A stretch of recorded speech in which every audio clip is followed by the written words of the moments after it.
दोस्तों आज 27 अक्टूबर है और आज का दिन संडे का दिन है। तो इसलिए जो पीछे के भी कुछ क्वेश्चन जो छूट गए हैं उसे भी आज कवर किए जाएंगे। तो आज का पहला क्वेश्चन है, हाल ही में कौन सी कंपनी भारत की 14वीं महारत्न महारत्न कंपनी बन गई, या किस कंपनी को महारत्न कंपनी का दर्जा दिया गया? तो हिंदुस्तान एरोनॉटिक्स लिमिटेड हाल ही में महारत्न कंपनी बनी है, भारत की 14वीं महारत्न कंपनी बनी है। हल के बारे में बात कर लेते हैं। हिंदुस्तान एरोनॉटिक्स लिमिटेड, इसे शॉर्ट में हल HAL भी कहा जाता है। तो HAL department of defence production DODP की एक central public sector enterprises CPSE है।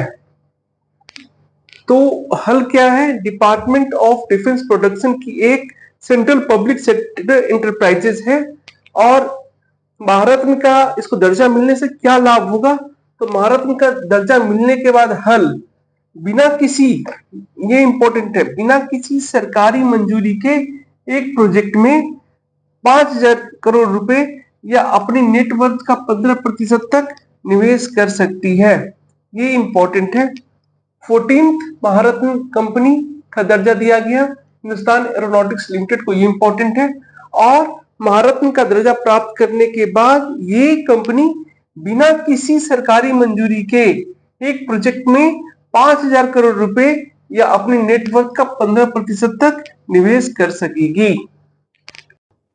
अब आइए बात कर लेते हैं भारत की महारत्न कंपनियों के बारे में। तो अब तक भारत की 14 कंपनियों को महारत्न कंपनी को दर्जा प्राप्त हुआ। ये कंपनियां हैं, पहला NTPC national thermal power corporation, दूसरा ONGC oil and natural gas corporation, SAIL steel authority of India limited, भेल Bharat heavy electricals limited, IOCL Indian oil corporation limited, HPCL Hindustan petroleum corporation limited, CIL coal India limited, GAIL gas authority of India limited.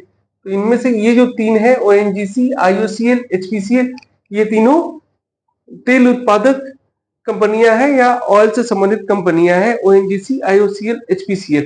तो अब तक जो है 14 कंपनियों में 8 कंपनियों के बारे में चर्चा की।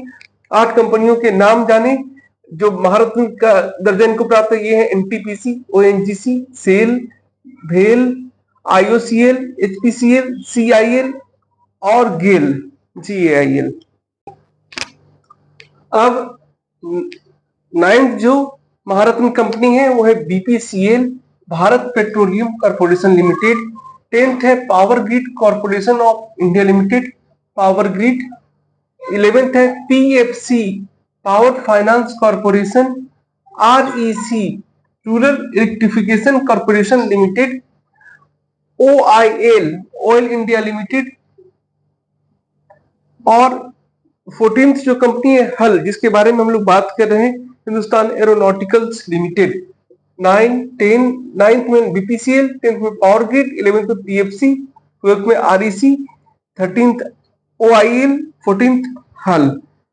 तो इस तरह से दोस्तों हम लोगों ने जाना कि हल जो है हिंदुस्तान एरोनॉटिक्स लिमिटेड भारत की 14वीं महारत्न कंपनी का दर्जा प्राप्त की है।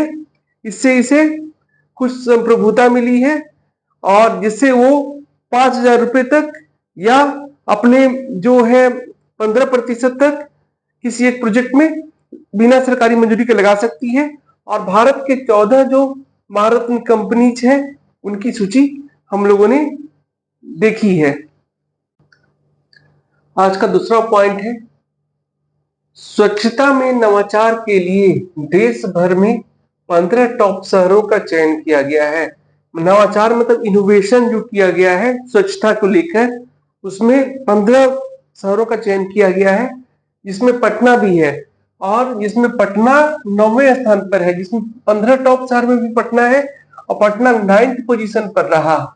तो इसमें आगे जान लेते हैं, आवासन एवं शहरी मंत्रालय के तहत चल रहे स्वच्छ भारत मिशन में वैसे शहरों का चयन किया गया है जहां स्वच्छता को लेकर नवाचार किया गया और इसका सकारात्मक असर शहरी आबादी पर पड़ा। तो पटना शहर में वर्षों से बने पड़े कूड़ा पॉइंट को समाप्त करने के लिए नगर निगम की ओर से अपनाए गए नवाचार के लिए पटना को यह स्थान मिला है, 9th पोजीशन मिला है। पटना शहर में वर्षों से बने पड़े कूड़ा पॉइंट को समाप्त करने के लिए नगर निगम की ओर से अपनाए गए नवाचार के लिए पटना को यह स्थान मिला है। मतलब जो इनोवेशन दिखाया गया है पटना नगर निगम की तरफ से, उसके लिए उसको टॉप 15 शहरों में स्थान मिला है। इसमें पटना 9th पोजीशन पर है। किस लिए? तो ये कूड़ा पॉइंट को समाप्त करने के लिए। आगे बात कर लेते हैं। बिहार से सिर्फ पटना नगर निगम का ही चयन हुआ है। पटना नगर निगम का चयन गार्बेज फ्री सिटी के लिए किया गया है। पटना नगर निगम का चयन गार्बेज फ्री सिटी के लिए किया गया है। निगम ने स्वच्छता सर्वेक्षण 2023 में निगम क्षेत्र के करीब 659 कूड़ा पॉइंट को समाप्त किया जो दशकों से बने हुए थे। नवाचार के लिए चयनित शहरों में पहले स्थान पर नवी मुंबई, दूसरे स्थान पर गुजरात का सूरत, तीसरे स्थान पर छत्तीसगढ़ का पाटन, चौथे स्थान पर आंध्र प्रदेश का गुंटूर रहे। उत्तर प्रदेश के प्रयागराज को 10वां स्थान प्राप्त हुआ। मतलब पहले स्थान पर नवी मुंबई, दूसरे स्थान पर सूरत, तीसरे स्थान पर छत्तीसगढ़ का पाटन, चौथे स्थान पर आंध्र प्रदेश का गुंटूर और 10वें स्थान पर प्रयागराज रहा। और सबसे मुख्य बात यह है कि बिहार का पटना 9th पोजीशन पर रहा नवाचार में। आज का तीसरा क्वेश्चन है, भारत के प्रस्तावित अंतरिक्ष स्टेशन भारत अंतरिक्ष स्टेशन BAS के लिए डिजाइन और प्रयोगों के संचालन पर सहयोग के लिए डिजाइन तथा प्रयोगों के संचालन पर सहयोग के लिए भारतीय अंतरिक्ष अनुसंधान संगठन इसरो ने किसके साथ एक समझौते पर हस्ताक्षर किए हैं? तो एक क्वेश्चन ये बनता है कि भारत का प्रस्तावित अंतरिक्ष स्टेशन का क्या नाम है? तो भारत अंतरिक्ष स्टेशन। क्वेश्चन में ही एक और क्वेश्चन हो जाता है कि भारत का प्रस्तावित अंतरिक्ष स्टेशन कौन है? तो भारत अंतरिक्ष स्टेशन। इसके डिजाइन तथा प्रयोगों के संचालन पर सहयोग के लिए इसरो ने किसके साथ समझौते पर हस्ताक्षर किए हैं? तो जैव प्रौद्योगिकी विभाग डिपार्टमेंट ऑफ बायोटेक्नोलॉजी के साथ हस्ताक्षर किए हैं। ये इंपॉर्टेंट हो जाता है। अब देख लेते हैं कि जो इसरो और डिपार्टमेंट ऑफ बायोटेक्नोलॉजी के बीच में समझौता हुआ है उसके प्रस्तावित प्रयोग और अनुसंधान के क्षेत्र क्या है।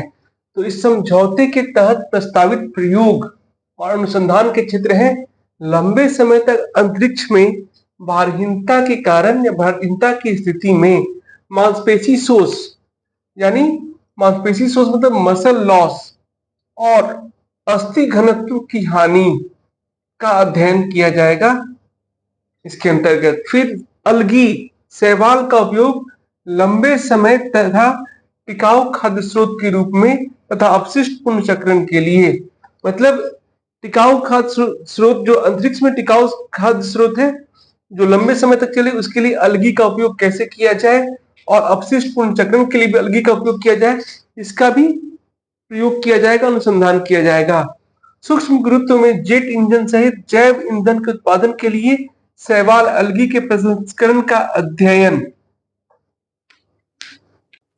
अब प्रयोग का नेक्स्ट पॉइंट है, चौथा पॉइंट है जिस पर अनुसंधान किया जाएगा, वो है मानवीय स्वास्थ्य पर ब्रह्मांडीय विकिरण। मानवीय स्वास्थ्य पर ब्रह्मांडीय विकिरण रेडिएशन के प्रभाव का आकलन। तो ये महत्वपूर्ण पॉइंट थे जिन पर अनुसंधान किया जाएगा या प्रयोग किया जाएगा।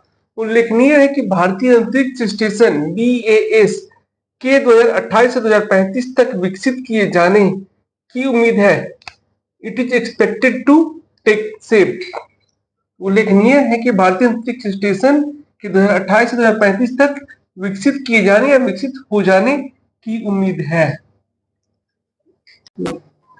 आज का फोर्थ क्वेश्चन है, क्रिकेट ऑस्ट्रेलिया क्रिकेट ऑस्ट्रेलिया ने किस खिलाड़ी की कप्तानी पर लगे आजीवन प्रतिबंध को समाप्त कर दिया है? तो डेविड वार्नर की कप्तानी पर लगे आजीवन प्रतिबंध को क्रिकेट ऑस्ट्रेलिया ने समाप्त कर दिया है। तो इसमें आगे देख लेते, 3 सदस्यों की स्वतंत्र समीक्षा समिति ने शुक्रवार 25 अक्टूबर को डेविड वार्नर की कप्तानी पर लगे आजीवन प्रतिबंध को हटा दिया। प्रतिबंध हटाए जाने के बाद अब David Warner big bash league T20 league में सिडनी थंडर्स की कप्तानी कर सकेंगे। अब ये प्रतिबंध डेविड वार्नर पर क्यों लगाया गया था? तो सैंड पेपर विवाद के कारण। सैंड पेपर विवाद क्या है? तो डेविड वार्नर को 2018 में दक्षिण अफ्रीका में सैंड पेपर विवाद के बाद प्रतिबंध का सामना करना पड़ा था। तो सैंड पेपर विवाद है क्या? तो मार्च 2018 में जो ऑस्ट्रेलिया के ओपनर थे उनको हम लोग ने टेलीविजन पर देखा था, कैमरन बैनक्रॉफ्ट, वो पॉकेट से सैंड पेपर निकाले और उसको जो क्रिकेट बॉल उस पर रगड़ दिए थे ताकि वो जो है बॉल ज्यादा स्विंग कर सके। इस कारण से स्टीवन स्मिथ जो कैप्टन थे और वार्नर उस समय जो वाइस कैप्टन थे, दोनों पर आजीवन कप्तानी का प्रतिबंध लगा दिया गया था। कैमरन बैनक्रॉफ्ट जो थे जिन्होंने सैंड पेपर को रगड़ा था बॉल पर, उन पर भी प्रतिबंध लगाया गया था। तो इन 3 खिलाड़ियों पर प्रतिबंध लगा दिया गया और हाल ही में डेविड वार्नर को कप्तानी पर लगे आजीवन प्रतिबंध को समाप्त कर दिया गया। स्मिथ से भी यह प्रतिबंध हटा लिया गया है। आज का 5वां प्रश्न है, पूर्वी लद्दाख के किन 2 इलाकों में 31 अक्टूबर से भारत और चीन की सेनाएं फिर से पेट्रोलिंग शुरू करेंगी? तो डेप्सांग और डेमचौक। एक प्रश्न ये भी आ सकता है कि डेप्सांग और डेमचौक जहां भारत की सेनाएं फिर से पेट्रोलिंग शुरू करेंगी वो कहाँ है? तो पूर्वी लद्दाख में है, जहां भारत और चीन की सेनाएं फिर से पेट्रोलिंग शुरू करेंगी। यहाँ पेट्रोलिंग उसी तरह होगी जैसे अप्रैल 2020 में होती थी। मई जून 2020 में उत्पन्न हुए तनाव के बाद यहाँ पेट्रोलिंग बंद है। इन इलाकों से दोनों देश की सेनाओं को पीछे हटने की प्रक्रिया 29-30 अक्टूबर तक पूरा करने का लक्ष्य रखा गया है। यह समझौता सिर्फ डेप्सांग और डेमचौक तक सीमित है, पेट्रोलिंग करना और दोनों सेनाओं को पीछे हटना। ये समझौता सिर्फ डेप्सांग और डेमचौक तक सीमित है। शेष इलाकों को लेकर अलग से वार्ता विभिन्न स्तरों पर जारी है। आज का 6ठा पॉइंट है, अमेरिका ने अपने सबसे एडवांस मिसाइल डिफेंस सिस्टम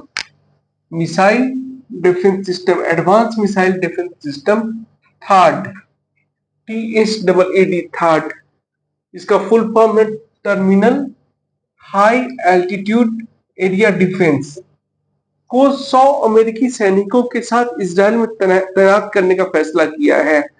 तो ये यहां से 3 क्वेश्चन बनते हैं। पहला है कि थार्ड क्या है? तो एडवांस मिसाइल डिफेंस सिस्टम है। इसका फुल फॉर्म क्या है? तो terminal high altitude area defence third. और ये अमेरिका ने कहां तैनात करने का फैसला किया है? तो इजराइल में अपने 100 सैनिकों के साथ। इस बारे में आगे जान लेते हैं कि यह छोटी, मीडियम तथा इंटरमीडिएट रेंज बैलिस्टिक मिसाइल का मुकाबला करने के लिए डिजाइन किया गया है। मीडिया रिपोर्ट्स के अनुसार थार्ड में आने वाली बैलिस्टिक मिसाइलों को उनकी उड़ानों के शुरुआती चरणों में ही रोक देने की क्षमता है।